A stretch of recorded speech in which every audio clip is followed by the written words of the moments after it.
As to reporting, we are required by NGB and the DENR to submit monthly, quarterly, semi-annually, and annual reports. Really, Safety, environment, social.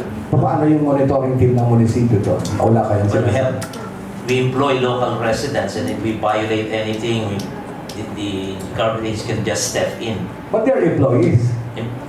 You're employees. In a way, but Well, I mean the proper way of how to report the activity there in the municipio of Concepcion, meron ba kaya? anybody can complain, but this should be based on proper reasoning and not just whimsical.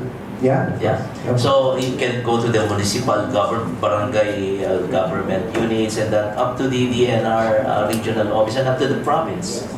And if we violate anything, then the sad thing about this guy is we haven't violated anything. Yeah, of course. Mas pinahinto po kami.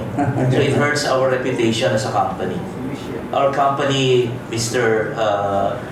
Honorable Kahiligis, has a good reputation. Since 2010, we received 21 different awards, 4 or 5 of them the highest Philippine Presidential Mineral Industry Award. Okay.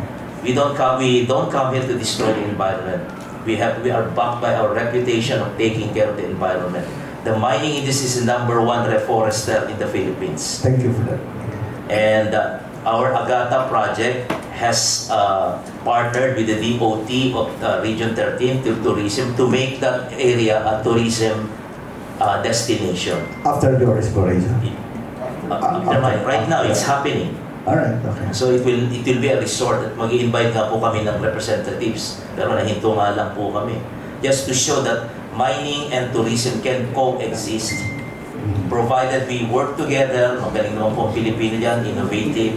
Sa Tacloban nga po, napadaan po, may potential project po kami sa Leyte. Okay. Yung dinaanan ng Yolanda, ginawa nilang positive eh.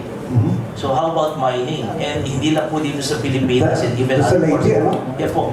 Yung damage ng Yolanda. Yeah, ginawa po nilang naging maganda.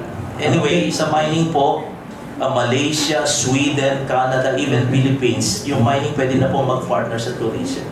Hindi na po oxymoron po yan. Provided we can work together. And hindi naman po kami papayagan na magmina dyan kung sisirain lang namin yung fisheries. Hindi papayag ng government po dyan. So that allow us to explore, study all environmental, social, safety aspects, and then we present our findings sa government. The government can, LGU, the community, pero wag naman pong ayaw namin sa inyo. Bakit po? Basta ayaw namin sa inyo. Ganun po yung nangyayari. Wala, hindi po science-based.